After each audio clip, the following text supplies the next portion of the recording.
This is Meet the Movie Press. It is August the 24th, 2018. The stories this week: Boyle bounces from Bond, Blumhouse's Dark Universe, and Crazy Rich Asians 2, They're Crazier, and They're Asianeer. Plus the week's big box office releases and the box office numbers. Stay tuned. Welcome to Popcorn Talk, featuring movie discussion, news, and interviews. Popcorn Talk. We talk movies. And now, here's Popcorn Talk's Meet the Movie Press. This is Meet the Movie Press. It is still August the 24th. That opening looked like I totally wasn't reading it off a pad at all. It was it's an old school teleprompter. Yeah. My name is Simon Thompson. I am the man in the main chair here. You can find me on Instagram and Twitter at ShowbizSimon. And now this show, Shock Horror, has its own Twitter account at Meet Movie Press on Twitter. We would love to have you follow us, but not all the way home. I know. Thank you so much. I really appreciate it. Couple of changes in the chairs this week. Who do I have with me? Demetri, first of all, we know who you are, but who are you? My name's Demetri Panos.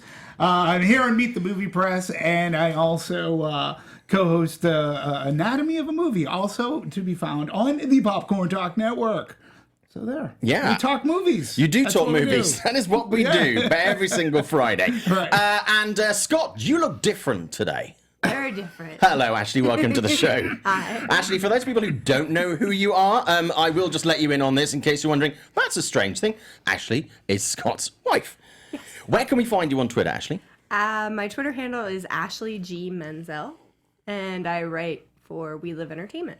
Now, you do write, don't you? I do. You don't always get credited No. for your writing, but you do. You are actually a bona fide critic and journalist. Yes, and which is Rotten awesome. Tomatoes approved critic. Now, something we're trying to do on the show, actually, is get more representation, because it's previously been quite a sausage fest. So what I want everybody to do is follow on Meet Movie Press, and I want you to tell me who your favourite female film journalists are, and your favourite film journalists who are people of colour, so that we can invite them to be part of the panel here, and you can see them on the show here at Meet the Movie Press, because representation is really important, perhaps now more than ever. So, Ashley, welcome to the show. Thank you. I have a quick question.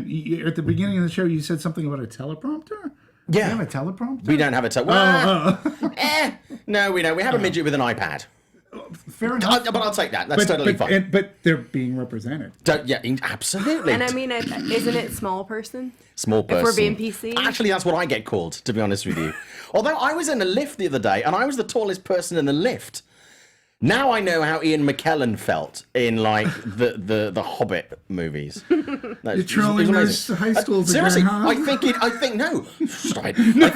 I think in all my years as an adult, I'm very, very rarely taller than any other adult.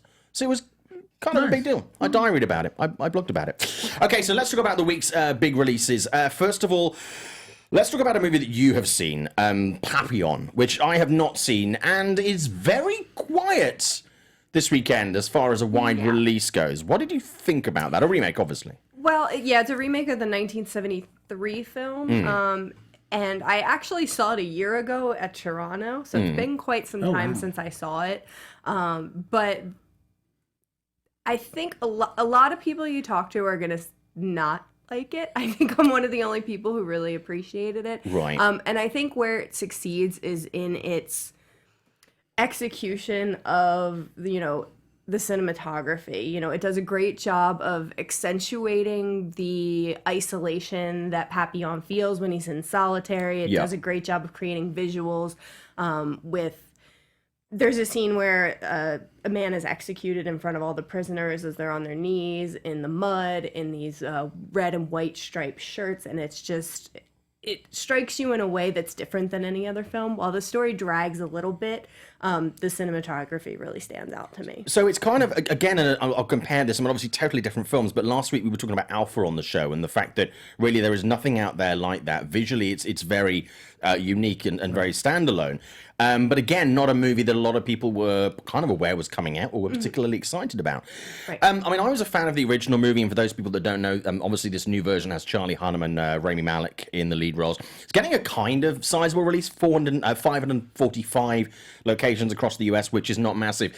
Box office is not looking like it's going to be particularly strong this weekend at all. It would be very lucky to come anywhere near the top 10. Oh. I mean, at that kind of a location count. I mean, it's coming from. It's I've coming seen from indie Bleecker movies Street. with a larger distribution than that. Yeah. What studio is this, Ash? Bleecker Street. Bleecker. Oh, right. Okay.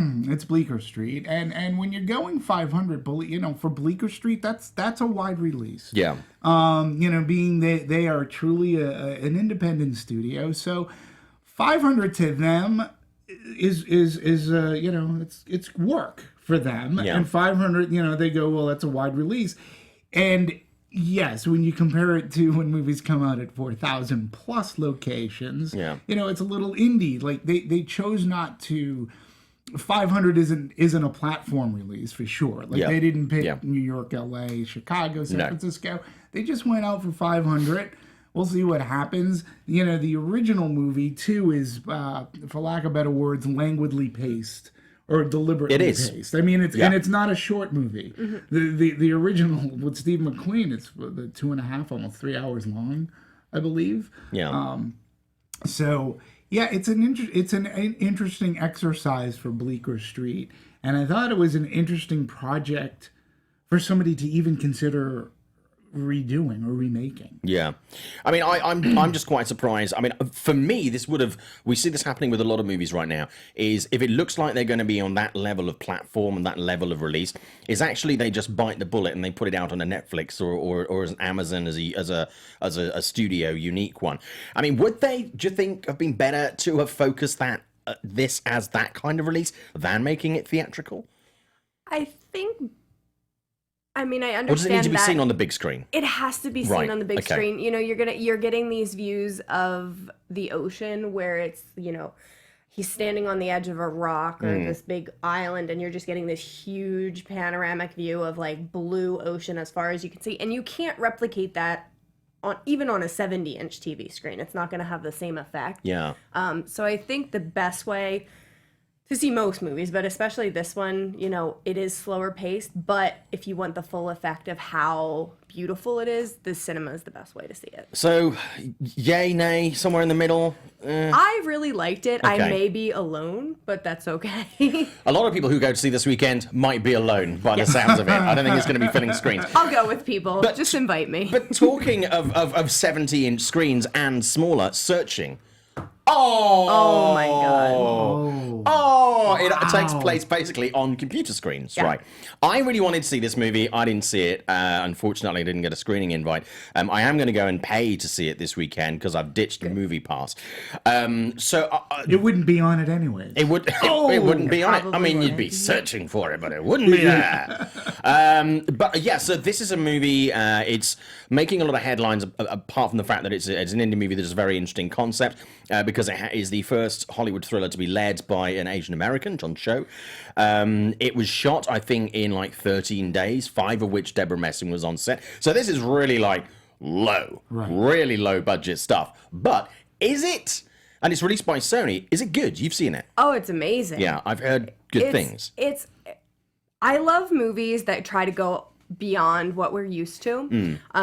What often happens, I find, with a lot of movies that go with a gimmick, as I would say, such as Boyhood, which I absolutely hated, because it didn't surpass, what the gimmick. It wasn't good enough to just not base on the gimmick. Yeah. So Searching, in a lot of ways, you think, oh, it's going to be really hard to watch a movie that looks like it's on a computer screen. Because there have been other ones that haven't worked. Yeah. Unfriended, Dark Web are Yeah. 2 really good examples. This one's very well executed. It's well paced. It's exciting. It's interesting. You almost forget that it takes place on a screen because the way that they do it's really interesting. They'll have... You're like, oh, well, how do you see things that are going on? And they'll have the FaceTime still open, and you'll see him walking in the background talking on a phone, and that's how you hear what's going on. So it's an incredible film. You're not gonna guess what's happening in the movie. And John Cho is just, I've loved him since he was on Selfie, which is something that got canceled a really long time ago. Oh my God, I remember that. I loved that. It was you a missed great show. It was a great, and Karen Gillan was on it too. Oh, Scott and I love that show. Me too. It was so funny. It was a very funny show. They should have let that show breathe some more. Right, and I think even now it would be more relevant than it was when it was out. Yeah. But Yeah, so I think if you're going to bet on a movie seeing it this weekend and you're like, I don't know, I think that Searching is definitely the one to go for. Got a limited release this weekend. It's going wide across the United States next weekend. So at the moment, it's in like less than 10. I think it's like 8 or 9 theaters is actually in. So probably not going to make top 10 this week, but hopefully we'll see that break in next week.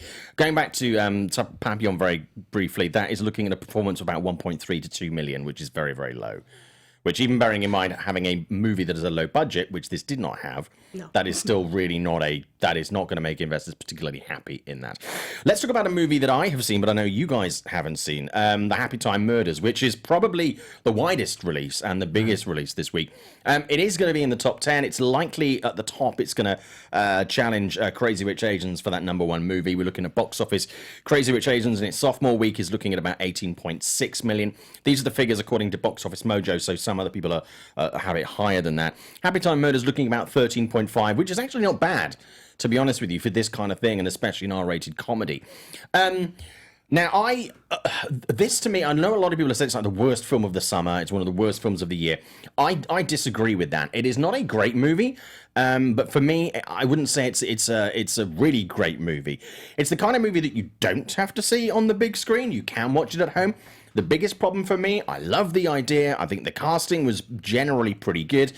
They ran out of, and the strength of this movie is the fact that it's R-rated, is the fact that it's raw and it's rude and it's filth. And they kind of ran out of filth halfway through, and it becomes kind of a puppet cop human movie, buddy movie, with some tittering. Which, so that the laughs completely get out. And I'm certainly watching it with a full crowd on Monday night. There were some really big belly laughs. Yeah. You know? So and if you're a fan of movies that have jizzing puppets in, I mean, this is definitely the one that you should see this year. So is it fair to say you felt the movie sort of peters out? Yeah, it kind of ran out of thrusts halfway through. You know, it didn't deliver the climax that you wanted. You know, it came out hard, but then it kind of lost limped away. It limped away. Yeah, I mean, it's got balls. You know, it's certainly got a lot of spunk. But you know, it just couldn't. It didn't give me the kind of the happy finish that I was hoping for. Yeah. So you murdered it. They just didn't finish it off right. They didn't kill it. For me, they didn't kill it.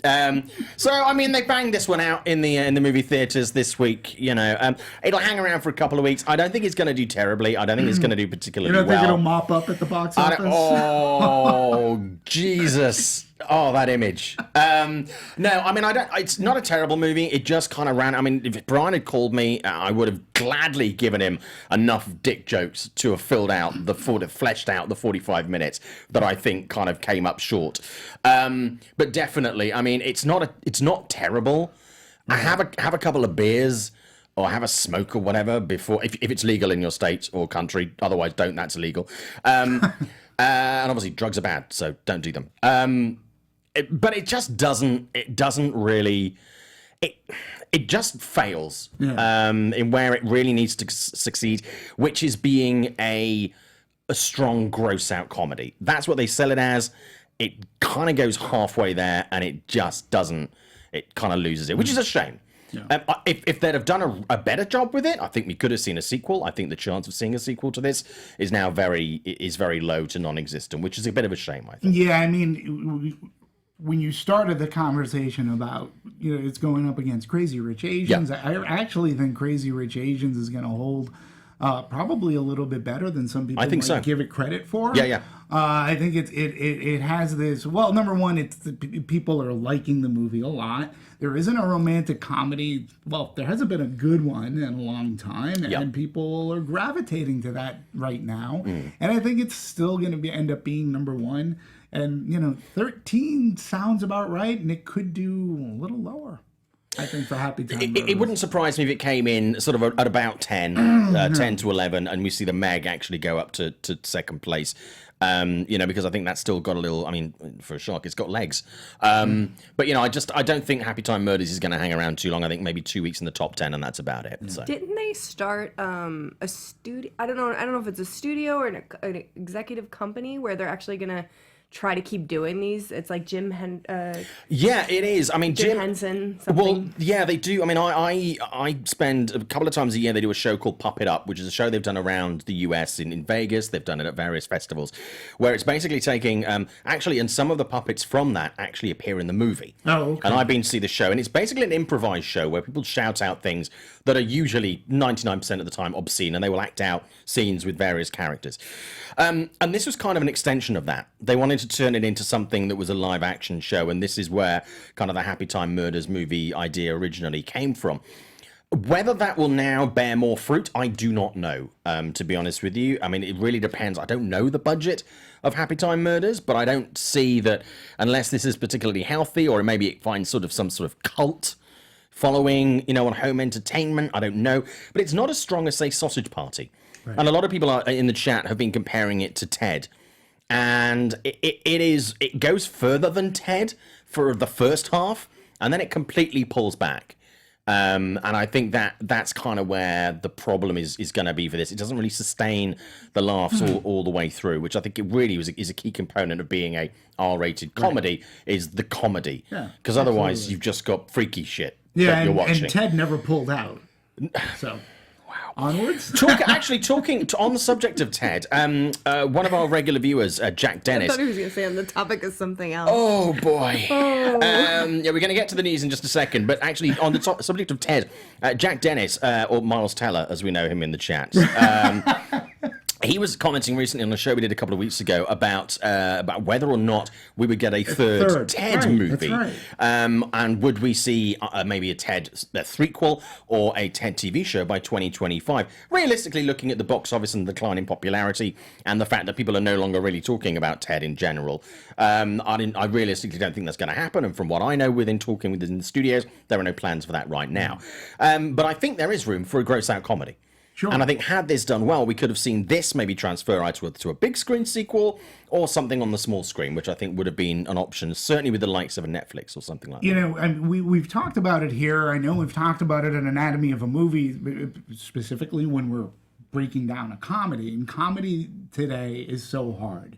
The gross-out comedies, the raunchy comedies, it's hard to get people in there. It's hard for them to be good. And I think that's been a major problem. And some of my favorite comedies of this year have been somewhat sort of like hybrids. Like, I really was a big fan of Game Night, which isn't a raunchy comedy, but it has elements of it. But there are other and also Blockers. I mean, two of the best comedies this year. There. Really good. Did you not like it? No. Oh, okay, that's fine. I'm a really hard sell on comedies. Right. I hated Sausage Party so much I got death threats on my review. Wow. It is what it is. Nice. But comedies are very hard for me. Sometimes people take what we do way too seriously. Yeah, it's okay. Way too seriously. It's a movie about food. It's fine. But yeah, I mean, that's a really hard sell for me. So I typically I won't see Happytime Murders because it's not for me. Yeah. You know what I mean? So it's like I should see everything as a critic, but to a certain point, there's not a, you're not going to associate your opinion with mine if you want to see that movie. So why am I going to tell you it's not But good? being a critic is not seeing everything. People tend to not understand that sometimes. Yeah. It's also not liking everything. Because that doesn't make you... Or bashing everything. Or bashing everything, because that doesn't make you a critic. That just makes you... An asshole. An asshole.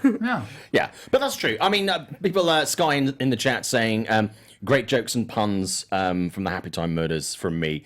I have a load of them.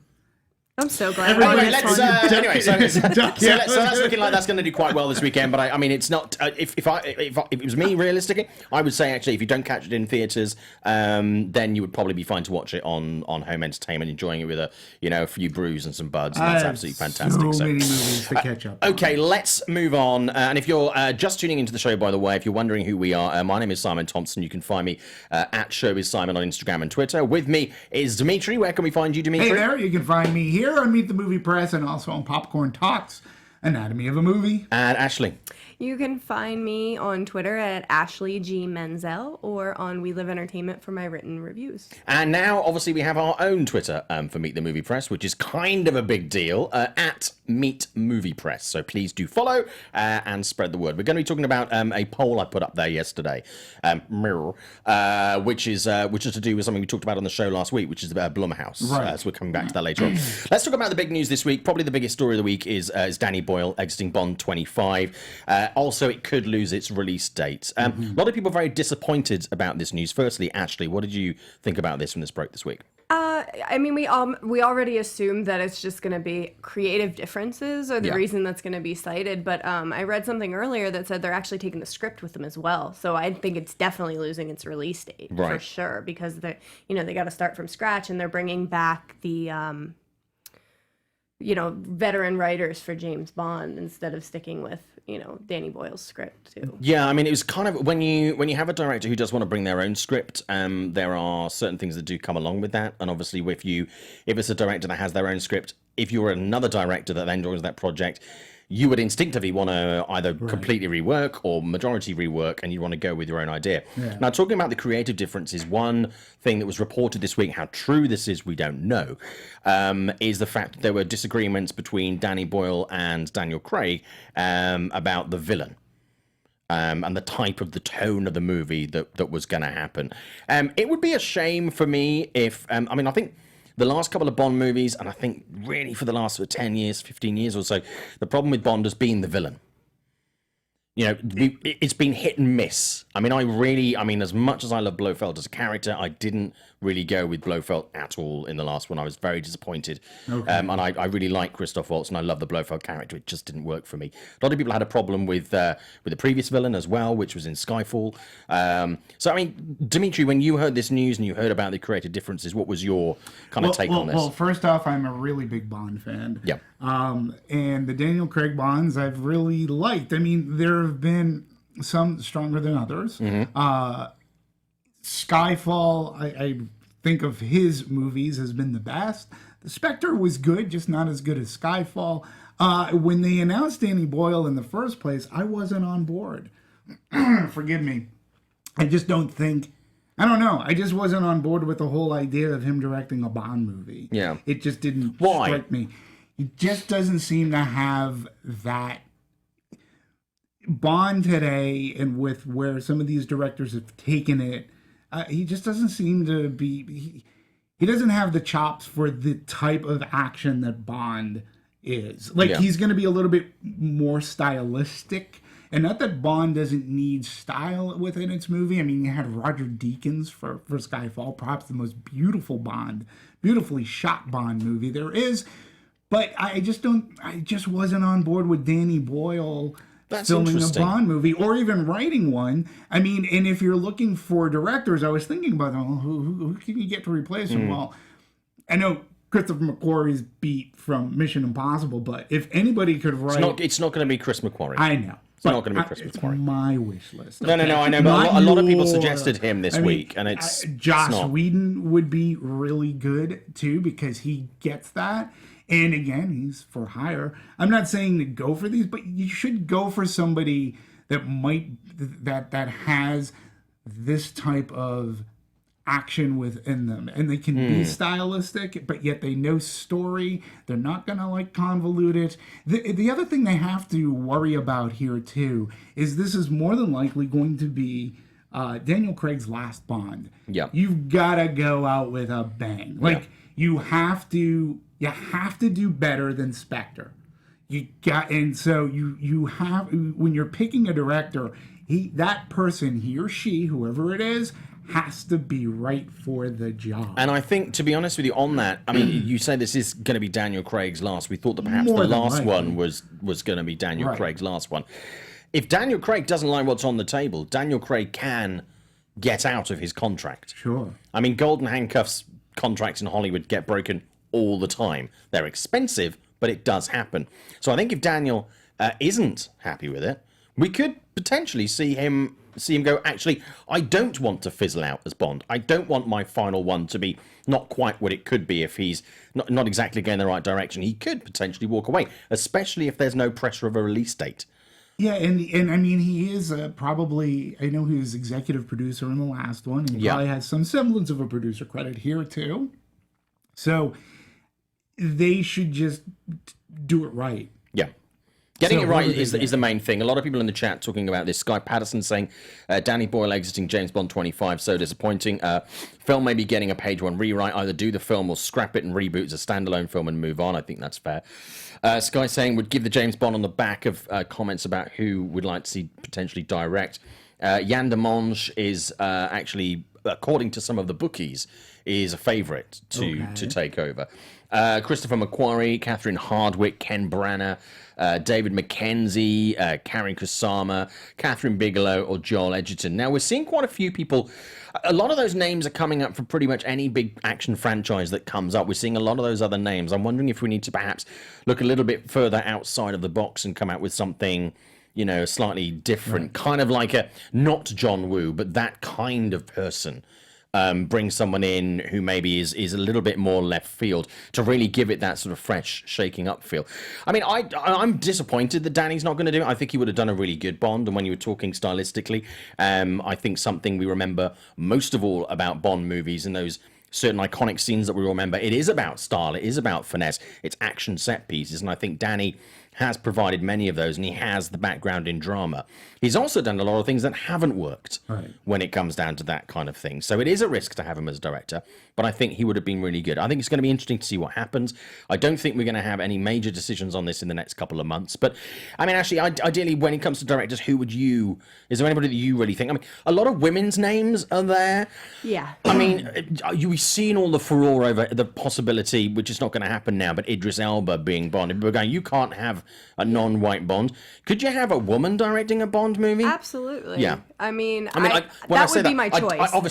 Yes, of course you can. But would there be people, do you think, that would kind of say you couldn't? Yeah, of course. There's this divide, obviously, where everybody's saying, you know, add women, add people of color, and that's fantastic, and I'm all for that. But there are also people who are saying stop, you know, pushing diversity where it doesn't belong. But I don't think because then it becomes tokenism, right? And I don't think that's what this is. I think it's giving women an opportunity to direct a big budget Bond movie, and you know, you might actually like it. So you know, I think that Catherine Bigelow and there's a lot of other female directors that I think could take this and make it something truly different and a great way for Daniel Craig to go out. And ultimately, a woman could helm it and she could fail, but a man could helm it and he could fail. But wouldn't face as much criticism. It has nothing to do with their sex. It has to whether they're right for the material. Yeah, no, absolutely. And Catherine Bigelow would be great like 10 years ago, like when she was making action kind of movies. I would love to see her. And again, so long as the right person for the job, and it has to be, and it should be a really good fit, who's in with that creative collaborative process with the Broccolis as well. And again, take time and detail to make it right if in fact this is going to be more than likely his last movie, because he's been so good, I think, as Bond right from Casino Royale. He's been a great Bond. I haven't loved everything he's done, but generally he's been really strong. He's been a very strong Bond, probably one of the strongest. And he too had all the cards stacked against him when they hired him for the job. Oh, the hate that came out against hiring Daniel Craig. And then Casino Royale comes out and everybody's like, oh, he's so great. It's like, what? But he did a good job. Well, we're going to move on from this in just a sec, but there are some other names that Sky's put forward, and one particularly actually stands out for me, and that is Jane Goldman. Okay. Now, Jane is obviously a prolific and very good writer, and with other projects that she's been involved with, like anybody in their career, they've been hit and miss. But Jane and her husband, Jonathan Ross, big TV presenter and personality in the UK, they are very much in touch with a lot of this. They understand the heritage of the characters of James Bond. They both love James Bond. Jane especially, I know, is a big fan of it. I would very much, if they're looking at either a screenwriter or a director, I think they could do, Jane Goldman could be a very good bet for that. I think would be a really good option, and isn't a name that is bandied around in Hollywood that much. But I think it would be quite interesting. And if they, I don't even know where they're setting Bond, but there are a lot of really good Bollywood directors out there, sure, or Asian directors in general. And I mean Asian, sort of in a British Asian terminology rather than American Asian, which is Chinese, Japanese, etc., where that area of cinema has people who do action scenes, do phenomenally well, do some really good drama. It's not in the English language. It's still very, very good. Perhaps that's a pool we could start dipping into. There are people who are trying to make it in Hollywood, and there's also a lot of money that's coming from that area as well. Absolutely. So I think that's an area, it's a pool that we haven't really tapped that I think potentially could be really interesting. Okay, I mentioned a couple of minutes ago we did a poll on the new Twitter feed for Meet the Movie Press, at Meet Movie Press. And the poll was to do with something you were watching the show last week, Ashley, right? Mm-hmm. And it was to do with Blumhouse. Basically, to give you the background on the story, if you didn't see the show, Jason Blum had been doing a Q&A on Twitter, and people have been asking about other franchises that potentially, with Halloween coming out in October, potentially Blumhouse could look to acquire and reboot or revive. So I asked yesterday in a quick 12-hour poll, just to see, I threw out a few ideas and see what they would be interested in. The ones I threw out were Scream, which Jason seemed very favourable on. The I Know What You Did last summer series, which he was less favourable on, but he was, said maybe. Also Final Destination, which is a favourite franchise of mine. I'm a fan as well. And Hellraiser, which is one that people have tried to reboot and do sequels to, and it's gone horribly wrong. Yeah. I watch all of them, and I'm like, why do I keep doing that to myself? So the final tally on that, and it was a very short poll, and it was a new Twitter feed, so the number of votes is not particularly high. But as an example, 29% went Scream, 14% was I Know What You Did, 24% was Final Destination, and Hellraiser was 33%. I get it. What do you think about that? I think it's very interesting. I am curious why you left off Friday the 13th. Well, Friday the 13th is one that has already been discussed a number of times. So I kind of took that out because it was kind of weighted towards a lot of people going, ooh, Friday the 13th, and because that's very similar to Halloween it's often classed very, very parallel. As a holiday movie. As a holiday movie, as a parallel, as a comparative thing. So that's why I dropped that out. Because I thought that would kind of skew it, because I know there's already a lot of love. Wanted to open it out a bit. Hellraiser, I thought, and Final Destination, people haven't really talked about.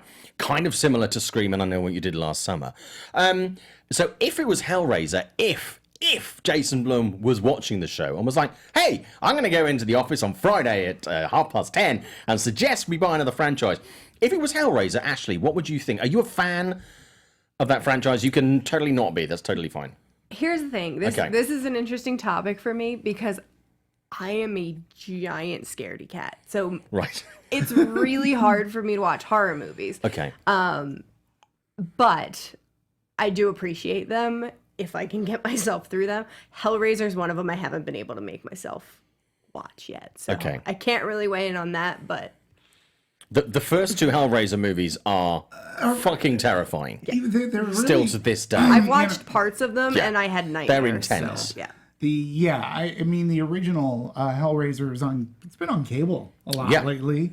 And you're right, the first two are the best, and then every other movie like the third after one. That, the third one's the last good one to me. Farrell. Is that the one where it's in the nightclub? Yes. Yeah. So, and then every movie after that makes all those movies look even better. Yeah. So I think Pinhead, bringing Pinhead and the Xenobites back would be good. By the way, wasn't this our introduction into Blumhouse Corner this week? It was. We didn't go. It was. But we're gonna go deeper into Blumhouse. Blumhouse in just a second. So this is the top step, going into the cellar, the Blumhouse cellar, where we'll find Blumhouse Corner. I think. Well, I'm okay with rebooting Pinhead. I mean, he's become a cult monster, a really cool monster. The Xenobites. This is a Clive Barker. We seem to almost be in a macabre kind of cycle too when it comes to horror. So we can bring that back, and it can be done. It can be done the way Blumhouse looks at it, it can be done on the cheap. It can be done really smart. It can be done very well with the cadre of solid people out there for directing. So. We're going to go deeper into Blumhouse Corner in just a second, but I just want to pick on something that LS Gay has said in the chat. Tarantino should direct Bond rather than Star Trek. Do you know what? I like the idea. I really don't think that would happen. And I don't think that would be the best Bond movie we could possibly see. But not a terrible idea. It's not a bad idea. I'm curious. I'm more curious about him doing Star Trek because it is so outside what we believe to be his wheelhouse. Going back to Blumhouse, people are suggesting M. Night Shyamalan. Interesting. Okay, let's talk about, so Blumhouse, which movie should Blumhouse take up? Sky Patterson saying, can't wait to see Halloween. Absolutely. John Harrison saying on these choices, blockbuster classics, lol. Absolutely. Final Destination, this is LS Gay again, saying Final Destination didn't have as recognizable cast as the others. No, but I think the Final Destination franchise was nothing to do with the cast. No, it was really to do with the kills and the story. And I think it kind of got a little bit, as much as I love the franchise, kind of got a little bit hack-eyed and kind of tired towards the end. I think someone who could bring that back is definitely Jason and the team. Sure. Zeno Hour saying the original Hellraiser is still damn good. Absolutely agree with you. LSK saying Blumhouse should be working on the sequel of its most recent hit, Happy Death Day. They currently are at the moment. Scream Reboot idea, your next meets Game Night in the Strangers, set in the 1990s North California. Yeah, give it to James Wan, Alex Garland. Yeah, lots of good suggestions there. And Zeno Hour saying Pinhead just got immunity in the Cohen probe, lol. I wasn't going to do any politics this week, but that's actually quite funny. Okay, so let's go deep Undercover? Deep into, I always think that as well, Blumhouse. Blumhouse Corner this week. Blumhouse Corner. Welcome to Blumhouse Corner, actually. Okay, so Blumhouse apparently would love to raise the Dark Universe from the grave. This is obviously Universal's Dark Universe. They were hoping to kick off with The Mummy. There was going to be Jekyll and Hyde. There was going to be Bride of Frankenstein. All of those things are kind of been scrapped right now. Kill it with fire, or let Blumhouse bring it back. I want Blumhouse to bring it back. Yeah, me too. I think you're correct in thinking that. Thank you. Aren't you happy? I am so that makes happy. Your day right now, Anyone who says no is wrong. No, I'm kidding. Okay. But I think that having Blumhouse do it, he's going to keep the problem with The Mummy is it was way over budget. It cost way too much and it didn't make enough money, which Blumhouse succeeds in doing. Lower budget. It did well overseas. It did, just not here, which is where it wants the base to be for the Dark Universe. I think what we can see from him is a lot more of an interesting take on these films instead of just the straight Hollywood shooters. You know what I mean? You have Universal makes a very different film than Blumhouse would, and I'm all for things being a little bit odd, a little bit dark, a little bit gothic. Like any spin on something like that, I think would be a really good idea for Blumhouse, and I would be more than happy to see them take over the Dark Universe. When it comes to Universal and Blumhouse and dark and having a spin, I mean, Get Out is not an out-and-out horror movie, and it's not like a gross-out horror movie, but that shit was intense and wildly profitable, and it was hugely effective, and it had comedic relief. Get Out fundamentally had pretty much everything that a movie should have. And it was absolutely brilliantly done. That was a really good way to test the water, I think, for Blumhouse. Now, obviously, they've got Halloween coming out as well, which is going to be them handling a well-known franchise. It's a fantastic lead-in for those guys. Demetri, what do you think? No, I think it's a really good idea. I thought the Dark Universe was a good idea. They just, please. I think it was a good idea. Love. Yeah. They just had the wrong people spearheading it and driving it forward. You didn't have people, there are many problems with The Mummy. One of my first and foremost problems with it wasn't people who appreciated the classic horror movies. And I always said, you have a blueprint to do this, and it's called Monster Squad. Yeah. And if you're going to do these kind of movies, you shouldn't have, and number one, you shouldn't have redone The Mummy. You should have gone with the Invisible Man or Dr. Jekyll and Mr. Hyde. Yeah. Don't do something that's already been redone a bazillion times. So I think with Blumhouse, obviously we know as fans and as horror fans, they have an appreciation for the genre. Yeah. And because of their appreciation of the genre, I tend to believe that Jason Blum and company have an appreciation for those classics. Well, they also- and how to bring them back. And the audience trusts them to bring them back, but fuck about with them a little bit. Sure. Add something interesting in. Give it a little bit of extra context. Maybe take a little bit of the myth away. It's like the fans of Blumhouse will give them a little bit of this leeway, creative leeway, where they won't have this backlash we sometimes have. They go like, okay, I trust you. Let's see what you can deliver. And that's major plus on their side. But just going from that point, Universal has tried to do that with like Dracula, right? Oh, Yep. let's take away some of this, and it hasn't worked. If you basically, I'm not saying rehash Francis Ford Coppola's Dracula or anything like that, but stick to the basics. People like what they know, and Blumhouse will be able to do it with a twist. Yeah. So that is why I think so many people are looking forward to this Halloween. Yeah. Because they want to know what's going on and how it's going to translate on screen by the retconning and this. So I think with them taking over that, number one, budgetary, it'll be safe. Yep. And I think they're just going to do a smart job. And they could even deliver PG-13 scares Yeah. to get the families in. They would go off of nostalgia, and yet it would still be something new. Get And the it old could be and the good. young. Get Fred Decker. Get Shane Black yeah. on there, because they've wanted to do sequels, and you know who stopped them? They almost stopped Monster Squad, was Universal. Yeah. So, yeah. Well, I will There get you back go. to you on that one. A couple of people in the chat saying, Scott Boswell says, anyone like Candyman? Don't say it 3 times. Yeah, I love Candyman. Candyman was genius. When I was a student, I worked in a movie theater. Candyman was one of the movies we showed. I would voluntarily sit in that movie sort of theater to watch that countless times. I love Candyman. I think Blumhouse could do an amazing job with that. Bring back Tony Todd. Tony of course. Todd, Bring too. back Tony Yeah, Todd. of Tony Todd's a course. legend. Yeah. Ellis Gay saying Blumhouse should tackle Frankenstein and actually make it scary. That'd be good. Some other people, John Harrison suggesting some Bond directors again. Scott Boswell asking, did anyone see Penny Dreadful from Showtime? Like to see a dark universe in that style. Great point, actually. Sure. Really good one, Scott. And Sky Patterson saying, give Dark Universe to Blumhouse Productions. This is the point that you were picking up on, actually, both of you. $45 to $95 million budget, gothic romantic thrillers, rebrand it Universal Hell or Universal Horror. A-list actors and actresses, yes, please. Do you know what? I think actors and actresses of A-list, yes, good. I would be more inclined to do with what Blumhouse do and have new talent, but also maybe throw in a couple of heritage actors, some of the older actors that we see. I mean, fuck, put Lynn Shay in anything and I'll turn up for that. I love Lynn Shay. Can I throw something in that I think we're going to talk about maybe right after this? But another thing that I think that's very important, since we're talking Dark Universe and Universal, is that this year, this season, this week, they just announced that they're going to do a classic. Literally, I just circled that. We're going to talk about that next. Oh my god, it's almost like you've done this before, Dimitri. Holy shit! This is incredible. Yeah, no, you're Get absolutely out of my right. mind. Finish your anecdote. I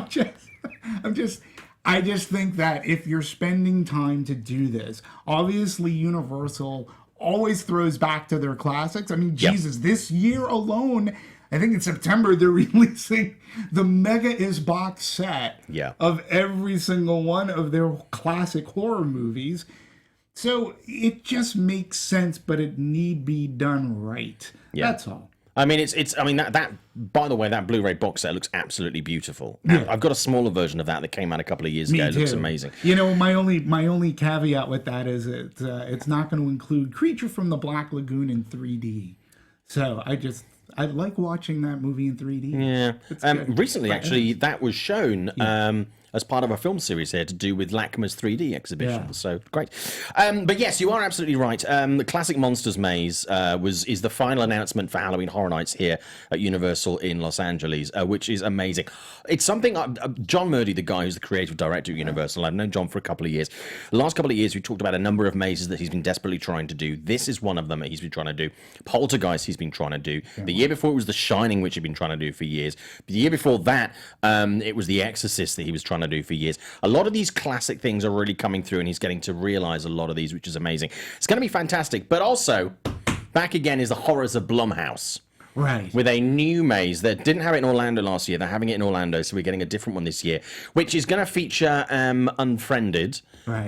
And it's also going to feature Happy Death Truth Day. or Dare. Oh, Truth or Dare? Happy Death Day Okay. was last year. Okay. So that's going to be quite interesting. Yeah. But yeah, so we'll see. And obviously there's the first Purge maze, which is going to be there. And there's the Halloween 4 maze, which is going to be Can't fantastic. This year is a really, really strong lineup. If you are thinking, if you've never been, so have you been to Halloween Horror Nights? I would cry. I'm getting anxiety just hearing you talk about It's it. amazing. You It's know where terrifying. we should go as a group?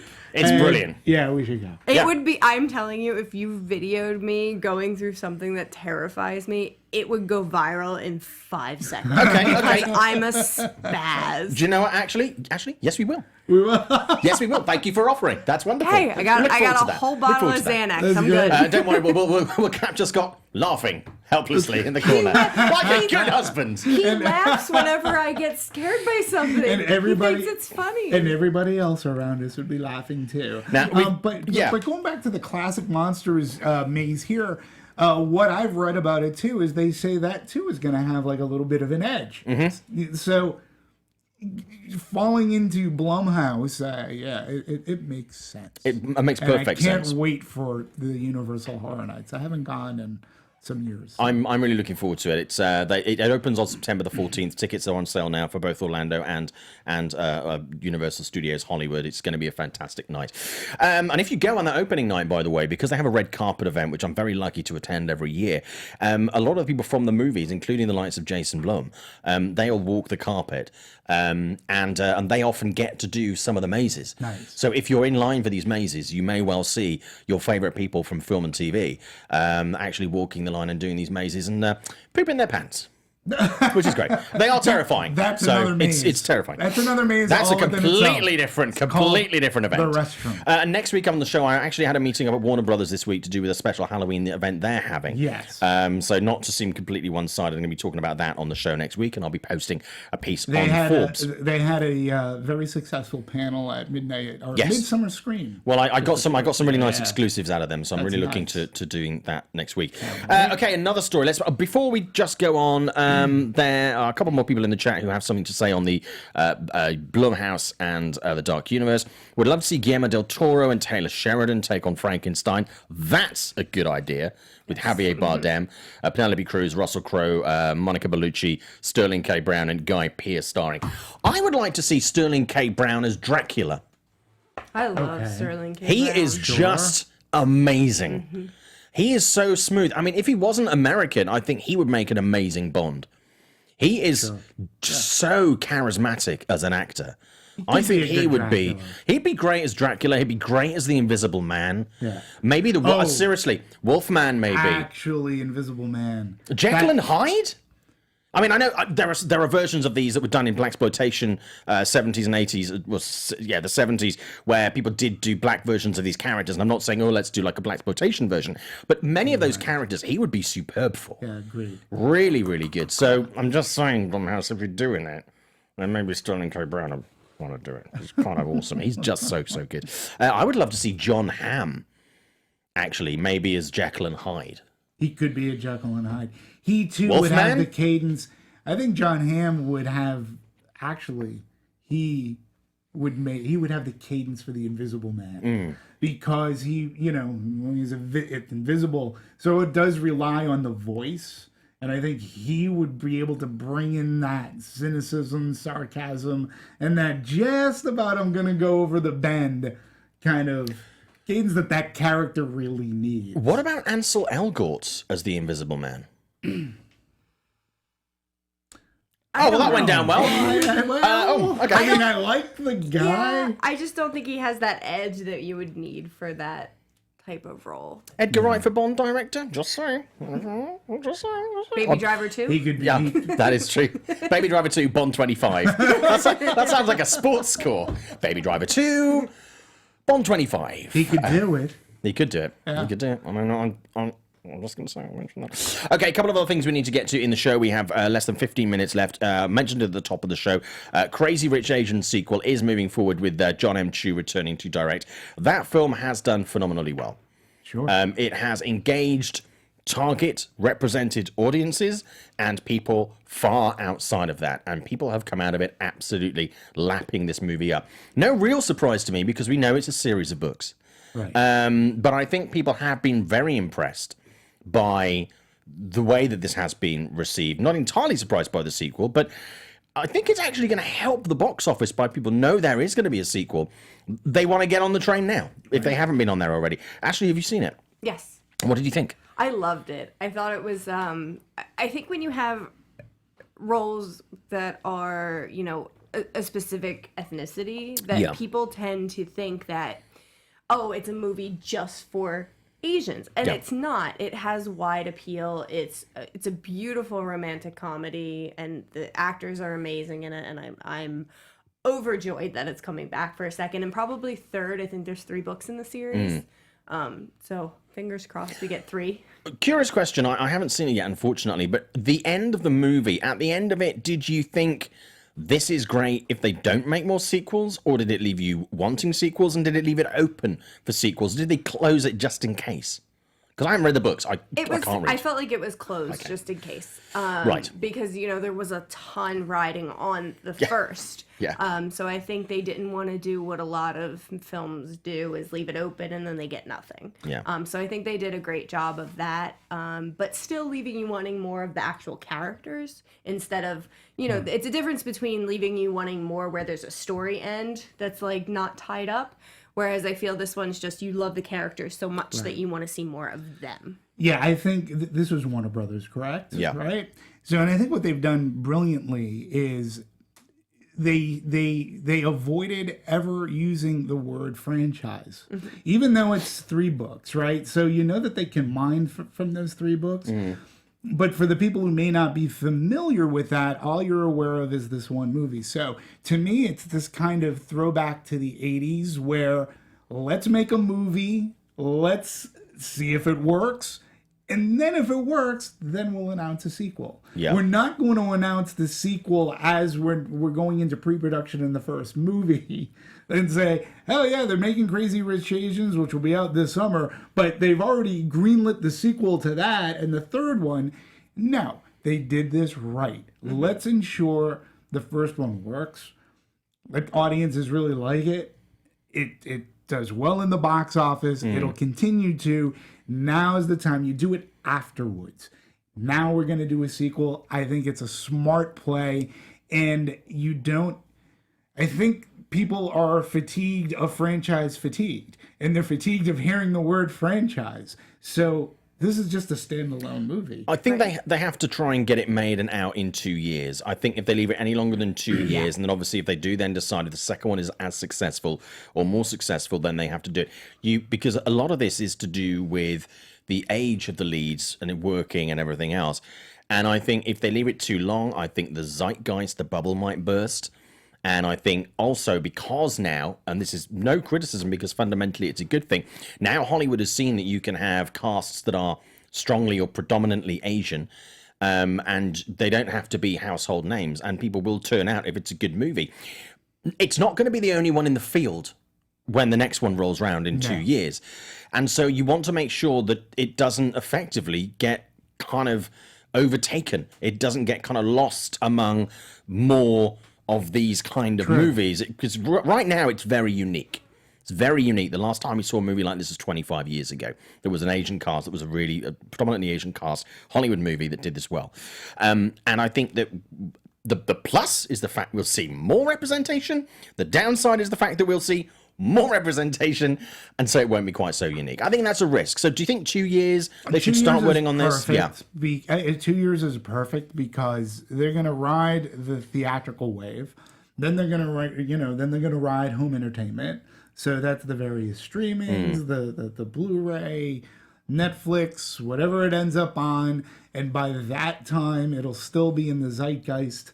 The books, usually in these cases, the books end up coming back onto the bestseller lists if they've fallen off, or they at least rise, because now more people are interested in reading the books because they've seen the movie.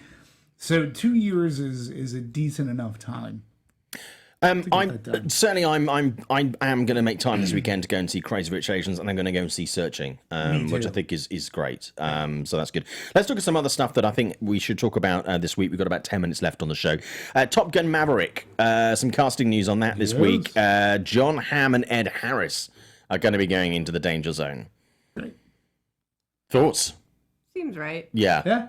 It's like, oh yeah, okay. For a movie that I was not particularly excited about, and I kind of thought was maybe a bit of a bad idea, as much as I love Top Gun, this cast is making me want to see this movie more and more and more. Yeah, I mean, I was so in. good. I was in when they said they brought the F-14 back. No, I mean, no. Oh, look at all that 14. So, Isn't that a food coloring? Yes. Yeah. It's red dye number 2, actually. So I was in with this movie, and then after the first shot that Tom Cruise had tweeted out, I mean, if that's not the poster for the movie, I mean, I was in. And then when they kept on talking about the cast, especially when they hired, upon my suggestion, Miles Teller, which, I take credit for. Jack Dennis is very happy. Jack Dennis is very happy. Jack Dennis. No, but I think John Hamm, I mean, who are they going to play? They're probably going to play Navy commanders or teachers or something. It's great. They just do need to get, I forget the actor's name, but he's the bald guy, Slacker from Back to the Future. Yeah. He's the guy that can't. Your ego's writing checks your body can't cash. He's great. I hope he's in it. Is he still alive? I'm seriously curious. Wow, I think he is. Yeah, I think he is. I think he still does conventions. Yeah. And then he should be in this movie. Yeah. He has to be. You do a crossover Back to the Future, McFlyboy. Okay, you got me. That was a shitty joke. I'm all on that. So Ashley, you like this casting as well. I mean, is this Top Gun is seen as a very macho movie, and I think they're being very careful to broaden the appeal with this and make sure that it's, even though the first movie had like Kelly McGillis and Tom Cruise, and everybody wanted to be with Kelly McGillis and everybody wanted to be Tom Cruise, and vice versa. I think the risk with this was that it could become too macho, too masculine, and I think they're trying to make an effort to make this appeal to a broader audience. Do you get that? Yeah, but I'm a really hard sell when it comes to cashing in on nostalgia. So when they bring back these older movies and they're doing remakes or they're making sequels to it 20 years later or whatever it be, I am always a little bit skeptical with it because I think that it's going to coast on its nostalgia more than it's going to appeal to a new audience. That's a concern I have too. Yeah. So for that reason, I never get usually very excited about them. The casting makes me a little bit like, oh, I really like. I'm not a huge fan of Miles Teller, surprisingly. I think he's more. His performances to me are more lackluster than they are, outstanding. Sure. And I think in something that is, How dare you? I mean, he was great in Whiplash, but that's all for me. So that was a few years ago. That was a while ago.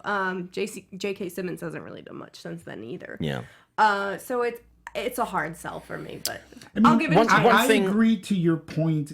Rarely does a sequel that over 10 years, let alone 25, rarely does it ever work. Mm-hmm. I don't know why, and it's a little bit more, I guess, for nostalgia for me.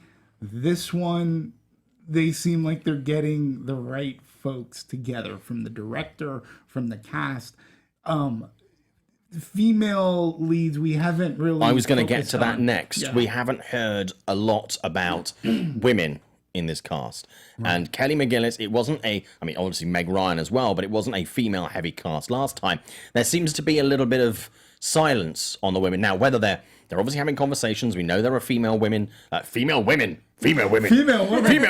the Department of Redundancy Department. We know there are going to be women in this as characters. We haven't heard much on casting, so well, I'm sure we'll find out soon. It tends to be casting a bit of a sausage fest right now, which is not entirely unexpected, but I am curious to see who they'll put in. I don't know whether they're looking to bring Kelly McGillis back in some kind of way. She doesn't do a lot these days. She's fundamentally stepped back from the scene, but I'm again torn on the whole nostalgia thing, whether you you bring her back or whether you don't, I don't know. But we'll see. But it has been a little bit quiet. And Scott Boswell asking in the chat, actually, any news on the actual Top Gun story? I mean, aside from the fact that it involves planes and drones. And Maverick. And Maverick, that's kind of, and a son, that's kind of all we know right now. Right. So I think we'll probably hear about that. It's coming out next year. Yeah. So I think we're probably going to start hearing a bit more about this later this year and early next year. And I'm okay with knowing less. Yeah. So I'm good with that. I'm looking forward to whenever they pop a teaser trailer on us. Like I said, I'm in. I like the director. The cast has been very intriguing. I like it. And to your point, they've probably hired the women. They're just waiting for the right time to release it. I'm just wondering if whoever they hire is going to play Ray's mum. Who's Ray's mum? Who's Ray's mum? I don't care. Okay, cool. We've unfortunately run out of time. A couple of other things I want to mention very quickly, and we'll get yays or nays on. James Gunn's secret horror movie is going to be opening in November. Yay, nay, excited? Did you know much about this? That's because it was a secret. Lena Dunham is joining Quentin Tarantino's Once Upon a Time in Hollywood. I'm not a indifferent. Lena Dunham fan. I'm indifferent on that. It doesn't make a big deal. We don't know what she's playing. And the Predator box office tracking, Shane Black's sequel is aiming for a $30 million opening weekend. Hey, I'm going to get this in early. I think it's going to be 35 to 40. I think it's going to over-index. I think it's 35 to 40. I think that's low. I think that's playing at Toronto. Right. So that's going to be a big indication. I think after the screenings at Toronto, you're going to get a better idea of what the box office is going to be based on what comes out of it. But my take on that is you're not going to go to Toronto and not have the goods. Like, they're showing they've done that. Oh, they've done that. They've done... What was the one last year? The Current War. It was Benedict Cumberbatch. Yeah, but see, I never even heard of the Current War. But it was like one of those, like, it's going to be the sleeper hit, blah, blah, blah. Yeah, but okay, what I'm more like getting a coma at hit, is, to be honest with it you. was... Did you see it? It was incredibly boring. Okay. But again, even going into Toronto, never heard of the movie. This is a movie like Halloween. Like, look, Blumhouse is not going to show Halloween to Toronto unless they have the goods. Fox is not going to bring a movie that has the pedigree of The Predator with Shane Black unless they believe in it. They're not trying to sell the movie. Yeah. Right? This is all about publicity. So I think it's going to, I don't know. I think it's going to over-index 30. Talking of Toronto, we didn't get to do a rundown. You are going to be there. Scott is going to be there. You're also doing Telluride. Very, very quickly, top 3 things that you're looking forward to most. Oh, it's really hard. Telluride, you actually don't find out the schedule until you're there. What? Yeah, so you don't know anything that's going to play there, but it's usually stuff that plays at Toronto. Personally, there's different ones that I'm looking forward to. Halloween? What's actually Halloween? No. Halloween? I will see it, and Scott will probably text you and say I was a mess. But I think the biggest ones we're going to look at are going to be Life Itself from Dan Fogelman, who does This Is Us.